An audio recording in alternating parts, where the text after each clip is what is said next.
Fala, galera! Vou continuar com o nosso intensivão aqui para o UEM. Essa é a quarta parte.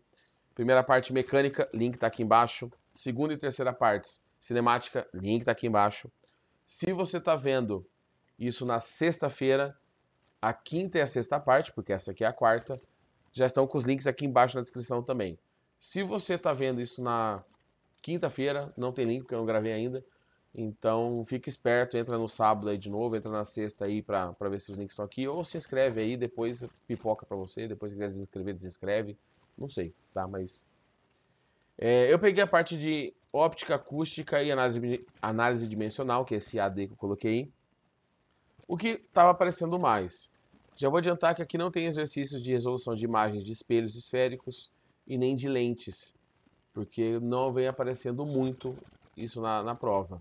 Pode ser que na prova desse ano, 2022, né, que é o vestibular do ano passado, de 2021, caia, mas eu foquei no que estava aparecendo, certo? Então vamos lá, vamos começar com óptica. A questão diz o seguinte: segundo o princípio de Fermat, a trajetória de um raio de luz de um ponto a um outro é aquele que o raio percorre em menor tempo possível. Na figura abaixo está ilustrada a trajetória percorrida pela luz de um ponto A e um meio até um ponto B, outro meio. Com base nesse princípio, assinale o que for correto. 1. Se a velocidade da luz nos dois meios for a mesma, então a trajetória percorrida pela luz do ponto A até o ponto B é um segmento de reta. Então, se a velocidade for igual nos dois meios, aqui teria que ser assim. Tá? Uma reta, um segmento de reta. Verdadeiro? Verdadeiro, tá? Como você não tem uma variação na velocidade, você não vai ter uma variação no comprimento de onda, porque a frequência não muda na refração, então você não terá um desvio. A prova matemática disso a gente vai ver nas próximas alternativas aqui, então eu só vou falar que é verdadeira e a gente vai ver por que é verdadeira já já. 2. Se a velocidade da luz no meio A for o dobro da velocidade da luz no meio B, então o ângulo de incidência em A no meio alfa, é o dobro de refração no meio B. Tá. Para entender isso, a gente tem que usar a lei de Snell-Descartes, que é N1 seno do ângulo de incidência, que aqui é alfa, N2 seno do ângulo de refração, que aqui é beta. A questão é a seguinte: o que é esse N? O N é a dificuldade que a luz encontra para viajar naquele meio. Tá? A menor dificuldade é 1, que é no vácuo, que ela viaja com o máximo. Tá? Então, por exemplo, se você pegar aqui o índice de refração, ele é a velocidade da luz no vácuo, que é a maior para a luz, né? E a velocidade da luz no meio que você está estudando. Se você fizer a substituição direta aqui, você vai perceber que aqui aparece a velocidade da luz, velocidade no meio 1, que para manter o padrão da imagem eu vou chamar de VA, vezes seno de alfa é igual velocidade da luz no vácuo, C, VB, se eu estou fazendo a substituição aqui do índice de fração, seno de beta. Ó, corta a velocidade da luz, corta a velocidade da luz. Se as velocidades fossem iguais, eu poderia cortar também, simplificar. E aí ficaria seno de alfa igual a seno de beta. Se eu estou pensando no primeiro quadrante, né, de 0 a 90 graus, os senos só são iguais quando os ângulos são iguais. Então justifica a alternativa 1. Tá? Mas eu chego na conclusão que seno de alfa sobre velocidade de A é igual a seno de beta sobre velocidade de B. Ele fala que se a velocidade no meio A for o dobro, então se eu tiver o dobro da velocidade do meio B, então o ângulo é o dobro. Cuidado, porque se a velocidade no meio A é o dobro da velocidade no meio B, tá? Eu posso colocar aqui, vou fazer de azulzinho, que o seno de alfa o VA é 2 vezes VB. Seno de beta, aqui eu tenho VB. Vou simplificar esses VBs e eu descubro que o seno de alfa é igual a 2 vezes o seno de beta. Mas, quando eu vou pensar em seno, não posso pensar só no ângulo. Por exemplo, vamos pegar o ângulo de 30 e 60. O ângulo de 30 tem o seno igual a meio. e um ângulo de 60, raiz de 3 sobre 2. Eu estou dobrando o ângulo. Eu estou dobrando o seno também? Não. Então eu sei que o seno do ângulo vai dobrar, mas eu não posso afirmar nada sobre o ângulo. Então essa é falsa. 4. Se os pontos A e B estiverem à mesma distância do plano que divide os dois meios, então a luz percorrerá a maior trajetória no meio em que a sua velocidade de propagação for menor. Tá? Então ele está falando o seguinte: se essas distâncias aqui forem iguais, tá? Essa distância e essa aqui, tá? Se isso aqui fosse x, isso aqui fosse x. Onde que você tem... Onde você vai ter a maior distância percorrida? Aqui é o seguinte, para você saber onde você vai ter a maior distância percorrida, vai depender deste ângulo aqui, tá? Como assim vai depender deste ângulo aí? Onde você tem a maior velocidade, você tem maior ângulo. Quer ver? Vamos voltar para esta relação aqui, ó. Onde eu tenho a maior velocidade, vou fazer em rosa, eu tenho o maior seno. E o maior seno, o maior valor possível de seno é para o ângulo de 90, que no primeiro quadrante, né, de 0 a 90 graus, é o maior ângulo. Então, onde a luz é mais rápida, você vai ter maior velocidade. Nesse caso aqui do desenho, por exemplo, vamos usar o desenho que está aqui. Claramente o alfa é maior que o beta. Então, para esse desenho do jeito que ele está aqui, a velocidade de A é maior que a velocidade de B. Como que eu sei se a trajetória é maior ou menor? Pensem, vamos raciocinar. As distâncias são as mesmas. Imagina que eu tenho dois triângulos, tá? Eu vou tentar fazer a mesma base nos dois triângulos. Tem uma base aqui. Vocês não conseguem ver, mas eu tenho um quadriculado aqui, tá? Então, exatamente a mesma base. E aí, um desses triângulos, perdão, mesma base não, desculpa, a mesma altura, é a mesma distância para a separação, tá? Opa! Então eu tenho a mesma altura, eu tenho uma altura aqui e eu tenho uma mesma altura aqui. Eu tenho um ângulo bem grande. Opa! Deu ruim aqui. Eu tenho um ângulo bem grande com relação à vertical. Vou fazer assim. Deixa eu ver se não está cortando. E eu tenho um ângulo bem pequeno em relação à vertical. Olha só. Deixa eu apagar aqui. Aqui. Pontilhado. O ângulo que eu quero é sempre em relação à normal, a essa linha aqui, perpendicular às superfícies. Olha o tamanho desse ângulo. Olha o tamanho desse ângulo aqui. Vou chamar isso aqui, por exemplo, de alfa, para condizer com o desenho aqui. Esse aqui de beta. Onde é que a linha vermelha é maior? A linha vermelha não é maior nesse caso aqui de cima, que minha cabeça está aqui, porque eu vou colocar a cabeça lá na frente. Então, onde for maior a velocidade, ele vai viajar uma distância maior. Porque se a velocidade é maior, o tempo é o mesmo, ele viaja mais. Eu poderia pensar só pela velocidade ou geometricamente.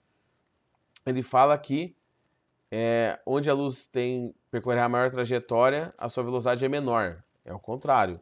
Maior trajetória, onde a velocidade for maior. Então, 8. Se a velocidade dos dois meios for distinta, entre a distância real entre os dois pontos, então a distância real entre os dois pontos é maior que a distância percorrida pela luz. Vamos olhar para o desenho. Isso está no enunciado. Olha como que é. Aqui eu tenho uma refração acontecendo. Eu tenho velocidades diferentes, não tenho? E aí ele fala o seguinte, que essa distância que liga os dois pontos, tá, é menor do que esses outros dois lados somados. Que outros dois lados? Que eu não estou entendendo, professor. Esse lado aqui do triângulo que formou e esse lado aqui. Sim, né? Porque se você pegar, por exemplo, uma folha, cortar na metade e abrir ela, esses lados não se encontram. Você precisa crescer esses lados para se encontrarem. Então, o lado verde mais o lado roxo, lilás, sei lá como você está enxergando isso, os dois somados é maior que o azul. É isso que ele está afirmando. Então, sim. Tá? Perdão. Eu confundi. É o contrário, né? O que eu falei tá certo, só que aqui na afirmativa ele fala o contrário. Ele fala que o roxo mais o verde vai ser menor que o azul. Tá? Então, é falsa. O que eu falei estava certo, eu só marquei errado aqui. E 16, segundo a lei de Snell-Descartes, essa coisa bonita aqui, a razão VA sobre VB entre as velocidades da luz nos meios é igual à razão seno de alfa seno de beta. Tá, então eu vou partir dessa montagem aqui, que fica mais fácil chegar no que ele está pedindo. Vou jogar VA para cima, na direita. Vai ficar VA sobre VB. Aqui desse lado fica seno de alfa sobre seno de beta. Opa, que coisa horrível. De novo. VA sobre VB igual a seno de alfa sobre seno de beta? Sim. Então a 16 é verdadeira. Tá? Então, 1 e 16. Próxima. Essa aqui eu acho que está ruim para vocês enxergarem, mas eu desenho aqui em cima qualquer coisa. Considere um espelho plano de comprimento L. O L é esse tamanho aqui, tá? Ó, aqui. Esse aqui é o L. Então, vou fazer aqui, ó. Esse negócio azul aqui é o L. L. Uma fonte luminosa F, uma distância do espelho. O F está aqui, para quem não está chegando. O F está aqui. Opa. Acima da sua extremidade esquerda é um observador O. O O está aqui. B acima do espelho. Aqui eu tenho B, aqui eu tenho A. Vou fazer o B igual está no desenho aqui. B. E aqui eu tenho A. Suponha que um raio de luz seja emitido pela fonte F, seja refletido pelo espelho, que é a parte horizontal, e vai até o ponto O.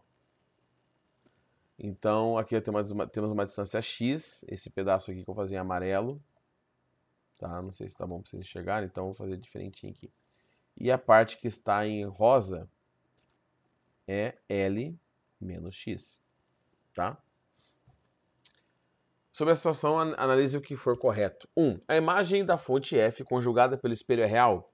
Eu estou no espelho plano. Um espelho plano só forma imagens virtuais. É aquela que a imagem forma atrás do espelho, é uma projeção dos raios de luz.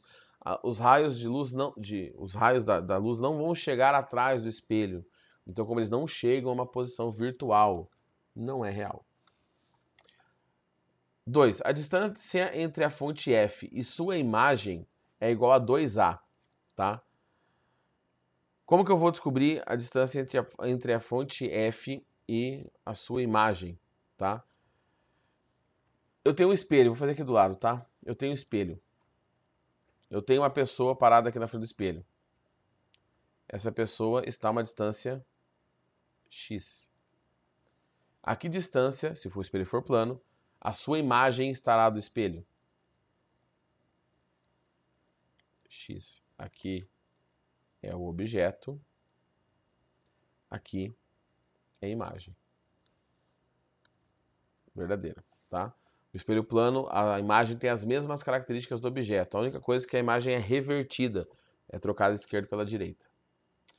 A distância da imagem da fonte F ao observador O é igual a... Então, olha só, aqui tem uma, não sei se não consigo enxergar, é raiz de b quadrado menos L menos x ao quadrado. Perdão, aqui é mais, tá? Mais L menos x ao quadrado. É o que está aqui embaixo, tá? A distância da imagem da fonte F ao observador O. A imagem da fonte F, eu vou fazer o desenho aqui e depois vou apagar para vocês entenderem. Aqui está o espelho, certo? A imagem da fonte F está aqui, atrás do espelho. A gente sabe que está A atrás do espelho. O observador O, ele está lá do outro lado do espelho. O observador O está aqui. Ó. Essa distância em rosa que eu quero. Quanto que vale essa altura? B. Isso aqui vale quanto? A. E essa base do triângulo vale L. Então eu quero saber quanto que vale essa hipotenusa. Eu tenho um triângulo formado aqui. Esse rosa com isso aqui e com isso aqui. Tá? Então é esse x que eu quero. Pitágoras, x ao quadrado é igual à altura do triângulo A mais B ao quadrado mais a base, que é L ao quadrado. X é igual. Bom, vou fazer aqui o seguinte. raiz de a mais b ao quadrado mais L ao quadrado. Se você olhar aqui nesse triângulo, nessa alternativa, não é a resposta que está aqui. Então, essa aqui é falsa.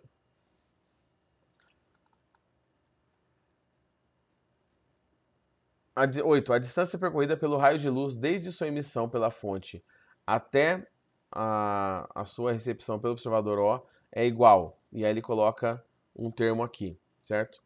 A distância, gente, percorrida é essa distância que eu vou fazer em vermelho. É isso aqui mais isso aqui, certo? Olha só o desenho que eu fiz. Aqui eu tenho essa distância que eu estou circulando é igual a essa distância aqui. Essa distância é igual a essa distância, só que ela está projetada para baixo. Então eu já calculei. É isso aqui a resposta também. É a mesma distância, tá? Então eu não preciso calcular. Eu não sei o que eu estou apagando aqui, tá? Eu não preciso calcular para saber que isso aqui também não é verdadeiro, tá? É isso aqui a resposta. Essa aqui seria a resposta correta. Então a 8 também é falsa. Como o ângulo de incidência é igual a de reflexão, então, aí você tem uma relação trigonométrica aqui, que eu não sei se vocês vão conseguir enxergar, mas eu vou resolver e aí eu falo se deu certo ou não. Fechou? Vou apagar aqui. Rapidinho. Espera aí. Ó, como o ângulo de incidência é igual a de reflexão, este ângulo é igual a este aqui. Então eu tenho uma semelhança de triângulos, tá? Qual que é a semelhança de triângulos que eu tenho? A altura do triângulo dividido pela base é igual, essa razão é igual para os dois. Para o triângulo da esquerda, a altura dele é A e a base dele é X. Para o triângulo da direita, a altura dele é B e a base dele é L menos X. Tá? Só que é o seguinte, se você olhar nas alternativas, aparece uma raiz quadrada. Então, um dos lados que foi usado para fazer essa relação matemática não foi a base e a altura, foi a hipotenusa. Professor, como que eu vou sacar qual que é que eu tenho que usar então? Presta atenção nessa parte de cima, x e L menos x. X e L menos x. Então, eu vou usar as bases e as hipotenusas como comparação, ao invés de fazer altura e base. Então, eu vou deixar esse aqui quieto por enquanto. E vou fazer as hipotenusas. Aqui eu vou chamar, para não confundir, de y e aqui eu vou chamar de z. Então a hipotenusa que é y dividido por x, que é a base desse triângulo, é igual à hipotenusa do outro triângulo dividido pela base, que é L menos x. Como que eu calculo essas hipotenusas? Para o triângulo da esquerda, vou usar uma outra cor aqui, eu estou meio sem cor já. Para o triângulo da esquerda, y ao quadrado, espera aí, fazer mais para o lado aqui, é igual a altura ao quadrado, um cateto ao quadrado, mais o outro cateto ao quadrado. Então, y é raiz, espera aí, de a ao quadrado mais x quadrado. Então, aqui eu vou colocar raiz de a ao quadrado mais x quadrado, dividido por x. Z. Z será esse triângulo aqui. Então, z ao quadrado, que é a hipotenusa ao quadrado, é um cateto ao quadrado, mais o outro cateto ao quadrado, que é L menos x ao quadrado. Então, o z é igual a raiz de b quadrado mais L menos x ao quadrado. Venho aqui e coloco raiz de b quadrado mais L menos x ao quadrado, dividido por L menos x. Não sei se vocês conseguem enxergar a resposta, mas está certo. A única diferença do que eu montei aqui para o que está montado é que está invertido. Então é só você inverter os dois lados, você pode fazer isso. Então vai ficar x dividido por raiz de a quadrado mais x quadrado, que é igual, o que está embaixo aqui sobe, raiz de b quadrado mais L menos x ao quadrado. Certo? Então a 16 é verdadeira. 2 e 16 são as questões corretas. Vamos para a próxima. Dá um golinho aqui.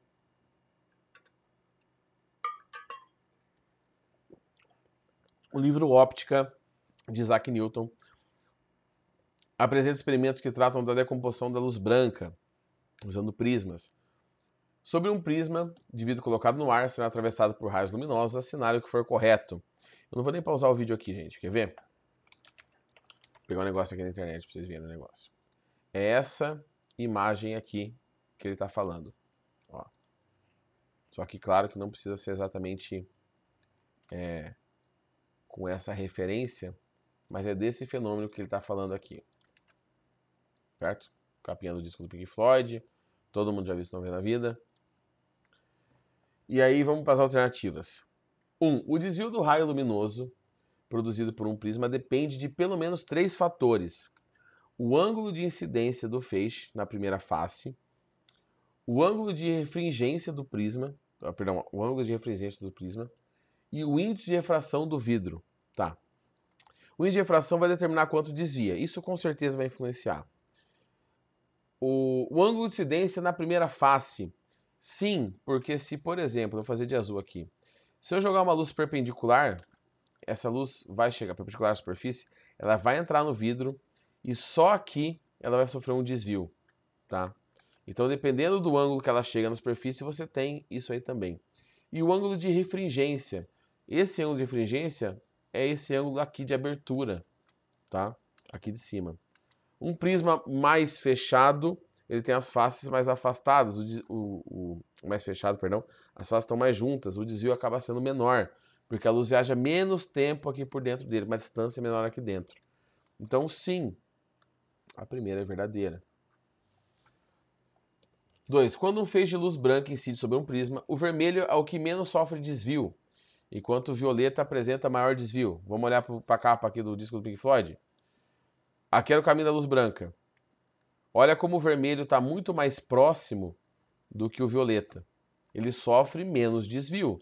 Isso é verdade, tá? E isso é um dos motivos que a gente acaba usando a luz vermelha como sinalização, porque ela dispersa menos, ela sofre menos esse efeito de desviar quando sofre refração. Então ela viaja por uma distância maior, tá? 4. O índice de refração do vidro não depende da frequência da luz que o atravessa. Ó, vamos por parte aqui. O que vai diferenciar as cores? Velocidade é λf, equação fundamental da ondulatória. A velocidade da luz, se for no mesmo meio, é igual, não importa a cor, certo? Então, esses dois termos podem ser diferentes. A frequência é a propriedade fundamental de cada onda. Apesar que ela está associada ao comprimento de onda, mas a frequência é o que vai se manter constante. Cada cor dessa tem uma frequência diferente. Por exemplo, o violeta tem uma frequência maior, ele tem mais energia. Então, se a frequência muda, o comprimento de onda muda. E pela frequência ser diferente, que elas desviam de maneiras diferentes. Então, sim, depende. Esse não tem nada a ver. Frequências diferentes, desvios diferentes.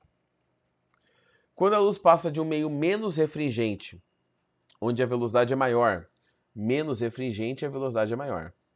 Para um meio mais refringente, onde a velocidade é menor, o raio se aproxima da normal. Sim, a gente fez um exercício agora há pouco, foi o primeiro, que eu mostrei para vocês que quanto maior a velocidade, maior o ângulo. Então, quanto menor velocidade, mais próximo da normal. E é isso que ele está falando, mais se aproxima da normal. E 16, o índice de refração de um meio indica quantas vezes a velocidade da luz no vácuo é maior que a velocidade da luz no meio. O índice de refração é a velocidade da luz no vácuo pela do meio. Se aqui for o dobro da de baixo, isso dá 2, que é justamente o que ele está falando. É quantas vezes a luz é mais rápida no vácuo. Vai dar 1,2, 1,5, 1,5. A luz no vácuo é 1,5 vezes mais rápida do que no meio que você está estudando. Certo? Faltam só mais uns 4 aqui, gente, mas eu acho que agora é rapidinho, tá? O de análise dimensional. Considere 3 grandezas físicas, chamadas de A, B e C. Sabendo que a dimensão de cada uma dessas grandezas é expressa por A igual a mLt², B, Lt² e C, L sobre T. É correto afirmar, bom, o que cada uma dessas coisas significam? O M é massa, o L é comprimento e o T é tempo. Então vamos montar as unidades para a gente ver o que acontece? O A. O A é M, que é massa, quilograma. Comprimento, metro, dividido pelo tempo ao quadrado, segundo ao quadrado. Essa é a unidade A. B. L, comprimento, dividido por T², tempo ao quadrado, que é segundo ao quadrado, unidade de segundo. Metro por segundo ao quadrado, a gente já sabe o que é, né? C. L, comprimento, metros. T, tempo, segundos. Ó, aqui a gente já sabe que metros por segundo é velocidade. Metros por segundo ao quadrado é aceleração. Essa aqui, por enquanto, eu vou deixar assim, tá? Mas eu sei que isso aqui é massa e isso aqui é aceleração. O que é massa e aceleração? Né? Bom, 1. O produto de A e C tem a dimensão da quantidade de movimento. Então, eu vou pegar o A e o C e vou multiplicar. O A é quilograma metro por segundo ao quadrado, vezes o C, metro por segundo. Isso aqui vai dar quilograma metro quadrado por segundo ao cubo. Como que eu calculo a quantidade de movimento? Quantidade de movimento, é massa vezes velocidade. Então aqui ficaria assim. Massa em quilograma, velocidade em metros por segundo. Bateu? É igual? Não. Então, tchau. 2. A razão entre as grandezas A e B corresponde a uma grandeza de dimensão do inverso da massa. Então, eu vou pegar a grandeza A e vou dividir, tá, pela B. A B é metros por segundo ao quadrado. Ó, eu tenho metros por segundo ao quadrado, metros por segundo ao quadrado embaixo e em cima. Isso aqui dá quilogramas. Deu a massa. Ele fala que dá ao inverso da massa. Então, é falso. O que seria o inverso da massa? 1 sobre quilograma. Beleza? 4. No Sistema Internacional de Medidas, as grandezas A, B e C são, respectivamente, Newton, metro por segundo ao quadrado e metro por segundo. O que é massa vezes aceleração? Força. E força é medida em newtons. Então, para a gente ficar falando 15 quilogramas metros por segundo ao quadrado, a gente chama de 15 newtons. Isso aqui significa, o combinado desses dois significa newton. Então, essa aqui é verdadeira.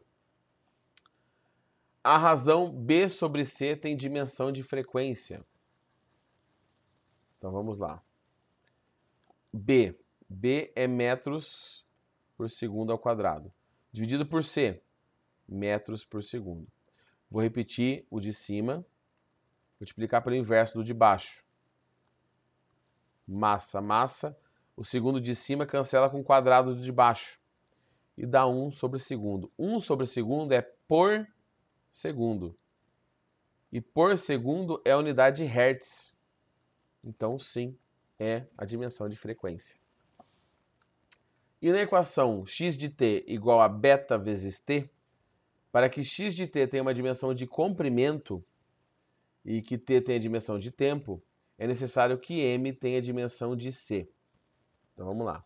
Vou apagar essa parte aqui. Ele fala que x tem a dimensão de comprimento, né? Então, seria metros. Beta, eu não sei. E o t aqui é tempo. Vou passar o tempo dividindo. Metros pelo tempo, perdão, aqui o tempo é segundos, tá? A medida. Então, metros por segundo é beta. Beta, metros por segundo. C, metros por segundo. Então, essa aqui é verdadeira. Aqui a gente só mexe com as unidades, a gente esquece os números, tá?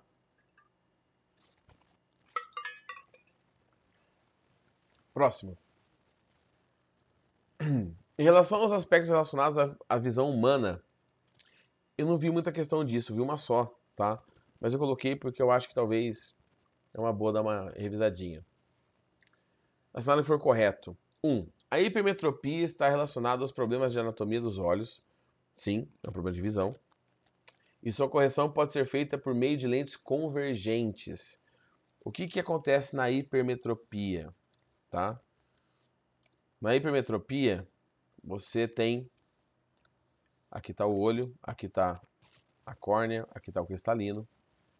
E a luz entra, e pelo formato do seu olho, tá? E outras variáveis, é como se ela fosse projetada no fundo do seu globo ocular, atrás do seu globo ocular. O foco está atrás do seu olho.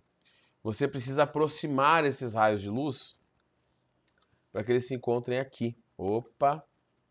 Para que eles se encontrem aqui. Tá? Então eles têm que ficar mais juntos do que eles realmente estão. Se eles têm que ficar mais juntos do que eles realmente estão, você tem que convergir esses raios de luz. Então é uma lente convergente.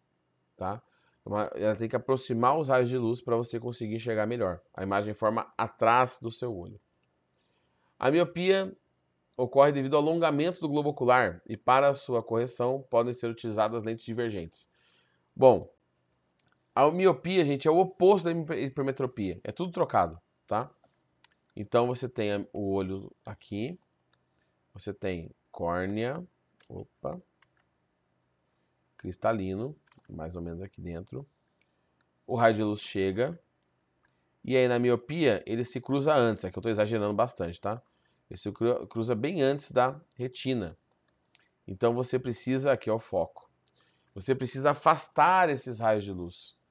Para afastar os raios de luz, você vai usar um tipo de lente que separa. É uma lente que diverge os raios de luz. Então é uma lente divergente. 4. De uma maneira simplificada para o olho humano, o cristalino funciona como uma lente biconvexa. Qual que é o formato de uma lente biconvexa? Assim, tá? Isso é uma lente biconvexa. O nosso cristalino é um bolsão, eu já fiz o desenho aqui, né? Ele tem um formato realmente biconvexo. Ele é gelatinoso, então ele consegue mudar de formato e acomodar a visão, mudar o foco do seu olho. Quando você olha para o horizonte, olha para perto, olha para o lado, olha para o outro, é ele que vai ajustar esse foco, que é o que a câmera do celular faz quando você mira o celular e aperta uma vez na tela e dá aquela, sabe aquela ajeitadinha? É o cristalino que faz isso. Isso aqui é verdadeiro também.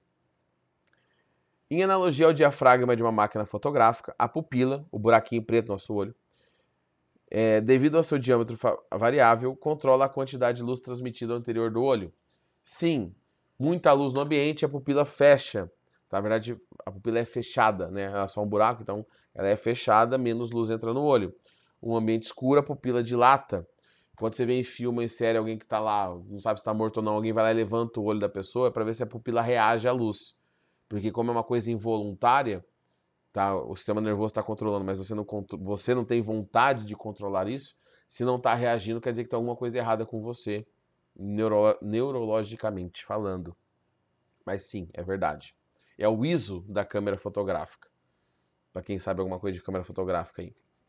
16. O cristalino, pelo fato de ser flexível, permite a focalização de objetos a diferentes distâncias do globo ocular por meio da variação da contração dos músculos ciliares, que é um esqueminha que fica aqui no corpo, dentro do nosso olho, que ajusta esse cristalino. É verdadeira também, todas verdadeiras, acho que a primeira somatória que todas deram verdadeiras. E quando a gente vai ficando velho, esse cristalino vai ficando rígido, ele vai perdendo a maleabilidade e aí você não consegue mais focar, principalmente de perto, é o que a gente chama de vista cansada, que é presbiopia, tá? Apesar da hipermetropia, que é esse primeiro caso aqui, ser a dificuldade de enxergar de perto, ela está mais associada ao tamanho do olho, o formato do olho. A presbiopia, que também é um problema de enxergar de perto, não é pelo formato do olho, sim pelo cristalino perder essa capacidade de ser flexível. Bom, faltam só mais duas, agora são as mais rápidas, eu acredito, até porque já temos mais um vídeo de quase 40 minutos. Em relação às propriedades e características das ondas sonoras, assinale o que for correto. 1. O nível sonoro de 80 decibéis corresponde a uma intensidade de 10 a menos 8 watts por metro quadrado. Como que eu calculo o nível sonoro? O nível sonoro, como está em decibéis, é 10 log de I, que é a intensidade que você está medindo sonora, sobre zero. Esse zero aqui, gente, é a intensidade mínima que o ser humano consegue ouvir, que é 10 a menos 12 watts por metro quadrado. Peraí que minha cabeça ficou na frente. Então, se são 80 decibéis, aqui é 80, 10 log de I sobre 10 a menos 12. Opa. Vou simplificar aqui já, ó. Corta zero, corta zero. 8 é igual a log de I sobre 10 a menos 12. Aqui eu vou fazer o seguinte, o log é o inverso da potenciação. Então eu vou pegar esse número e colocar no expoente 10 e essa função toda e colocar no expoente 10. Vai ficar assim, 10 elevado a 8, que é igual 10 elevado a log, só que 10 elevado a alguma coisa. Esse log são operações inversas, eles se cancelam. E aí fica I sobre, peraí que deu uma travada aqui, 10 a menos 12. Múltiplo cruzado, I é igual. Repete a base e soma os expoentes. 10 a menos 4. Ele fala que é 10 a menos 8, tá errado. Dica que eu dou para vocês. O nível de decibel, tá? O primeiro número que aparece no nível de decibel é a diferença até dar menos 12. Então, ele que aqui deu menos 4. Menos 4 para menos 12 dá quanto de diferença, não é 8? 80. 80. Se eu perguntasse 60 decibéis de menos 12, se eu colocar mais 6 aqui, dá 10 a menos 6. Então, se você colocar aqui 60 e calcular, vai dar 10 a menos 6. Então, é só você pegar e ver quanto que falta para 12. Tá? A não ser que passe de cento e poucos decibéis, mas é difícil. Então, dá para dar esse esqueminha, essa memorizada aí, para fazer mais rápido o exercício. 2. O fenômeno denominado batimento está relacionado à interferência de ondas que possuem frequências ligeiramente diferentes. Temos uma onda, aqui, agora desenhar a onda aqui é complicado, hein? Temos uma ondinha aqui, peraí, uma onda aqui, e temos uma onda com uma frequência um pouquinho diferente. Quando essas ondas se combinam, você tem uma onda com esse tipo de cara aqui, ó. Se você gosta de Artimonkeys, você já viu esse desenho na capa de um álbum. O que significa isso? Que duas ondas com frequências próximas resultaram numa onda de batimento. É verdade. O que isso significa na capa do disco? Que pessoas com vibes ligeiramente diferentes, vibes próximas, frequências, você pode chamar espirituais ou emocionais próximas, resultam num outro produto único, entendeu? É meio... Mas tem física por trás dessa capa. 4. Os sons graves e agudos estão relacionados com a qualidade do som denominada altura? Sim, tá? A altura está associada à frequência. Então, um som baixo é um som de baixa frequência. Só lembrar do instrumento musical baixo da banda? Que o instrumento baixo, de baixa frequência, de baixa altura, é o som grave. Alto, alta frequência, é o som agudo. 8. As ondas sonoras, por serem longitudinais, não podem ser polarizadas. Verdadeiro. Só ondas transversais podem ser polarizadas. O que é uma onda transversal? É aquela que, por exemplo, a energia vai sair, deixa eu ver aqui, daqui para cá, só que a oscilação é perpendicular a esse movimento. A transmissão de energia ocorre num eixo e a oscilação ocorre em outro. A longitudinal acontece todo vibração e transmissão de energia no mesmo eixo. 16. A velocidade de propagação de ondas sonoras em gases é acentuadamente dependente da temperatura do gás. Se você tem uma temperatura maior, tá? Você tem uma relação com a temperatura, maior vai ser a propagação? Sim, porque as moléculas, gente, de gás, quando a onda está viajando, elas precisam colidir uma com a outra. Se a temperatura é maior, a velocidade de translação dessas moléculas é maior. Então elas têm mais chance de colidir uma com a outra. Então aqui é verdadeiro. Só a 1 é falsa. E agora sim, a saideira. Eu falei que esse vídeo era menor, mas também vai dar 40 e cacetadas minutos. Vamos lá. Só dar uma olhada no bico.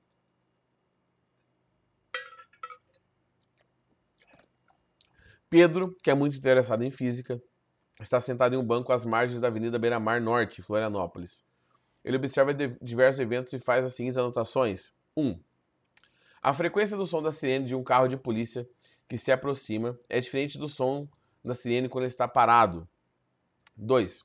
A frequência do som da buzina de um carro que se afasta, cujo motorista resolve fazer um buzinaço, né, tipinho de gente que está fazendo buzinaço ultimamente, ato de apertar continuamente a buzina, é diferente da frequência do som quando o carro está parado. Então você tem duas afirmações aí, aproximando e afastando, o som é diferente. 3. A frequência de um carro de bombeiros parado não sofre alterações. 4. A frequência da sirene de um carro de bombeiro parado não sofre alterações, nem mesmo quando o vento sopra. Vamos ver. De acordo com o exposto acima. Vamos lá, vamos entender o que está acontecendo aqui. O que está acontecendo é o efeito Doppler-Fizeau. Tá? Doppler-Fizeau. Esse fenômeno, gente, é aquele do carro de Fórmula 1. A câmera está parada, o microfone está parado. Quando ele aproxima, ele faz aquele barulho mais agudo. E quando ele afasta, ele faz um som mais grave, tipo... Não sei se deu para perceber com essa qualidade aqui, mas... Ele dá aquela... Começa agudo, termina grave. Buzina, ambulância, você percebe isso. Por quê? O som que o carro está emitindo é diferente? Não. A frequência emitida pela fonte, por quem está fazendo barulho, é a mesma. O que vai mudar a sua percepção. Quando a fonte se aproxima, você percebe a frequência maior, o som mais agudo. Então, se existe uma aproximação, você percebe uma frequência, maior. Se afasta, a frequência é menor. E se está parado, não tem alteração na frequência. Vamos ver as alternativas. 1. A anotação 1 está correta, porque quando o carro de polícia se aproxima, o comprimento de onda do som da sirene é aparentemente encurtado e a frequência percebida é maior. Bom, velocidade é lambda f. Se você percebe a frequência maior, é porque o comprimento diminui. Então, essa é verdadeira. 2. A anotação 2 está correta, porque quando o carro se afasta, o comprimento de onda de som da buzina não se altera. Apenas diminui o número de frentes de onda que passam por Pedro. Não, tá? Se você tem uma alteração da percepção da frequência, você tem uma alteração da percepção do comprimento de onda, tá? A emissão é a mesma, nenhum dos dois estão mudando, mas você tem uma percepção diferente, tá? Ah, professor, mas como que eu sei que está falando do real ou não? Ó, primeiro, aparentemente, tá bom? 4. A anotação 3 está incorreta, porque a velocidade relativa entre o carro e os bombeiros não é zero. Ele fala quando o carro está parado, não sofre alterações. Não, gente, não é incorreta. O carro está parado, a velocidade é zero. Então, né, não faz sentido nenhum. 8. A anotação 4 está correta, porque o vento em movimento altera apenas a velocidade da onda, mas não altera a sua frequência do som, da sirene do carro, dos bombeiros em repouso. Ele está falando que quando o ar, que é o meio por onde essa onda está viajando, se move, você não percebe diferença nenhuma. Se eu estou ouvindo uma música e coloco o ventilador no canto da sala, eu percebo a música diferente porque tem vento? Não. Se você está alterando a velocidade de propagação da onda, você não percebe diferença nenhuma. Você só vai perceber no seu ouvido diferença se você tem um comprimento de onda e uma frequência, consequentemente, diferentes. Então, essa é verdadeira. E a saideira? A anotação 2 está correta, porque quando o carro se afasta, o buzinaço provoca ondas de choque que alteram a frequência do som da buzina. Olha lá, está falando que a frequência que é emitida pela buzina, a frequência real que é emitida é alterada. Não. O que é alterado é a sua percepção daquilo, mas a frequência original, ela não muda. Porque quem está buzinando está ouvindo o som normal. Então, corretas 1 e 8. Pessoal, lembrando, links aqui embaixo. Mecânica, parte 1. Parte 2 e 3, cinemática. Essa aqui é a parte 4. 5 e 6, sexta-feira aí para vocês. Sexta-feira, dia 18/2 de 2022. Fechou? Qualquer coisa, manda por aí, eu me achem pela internet. Quem é aluno meu sabe como me achar. E é isso aí. Beleza? Falou, até sexta-feira ou quando você estiver assistindo esse vídeo. Tchau!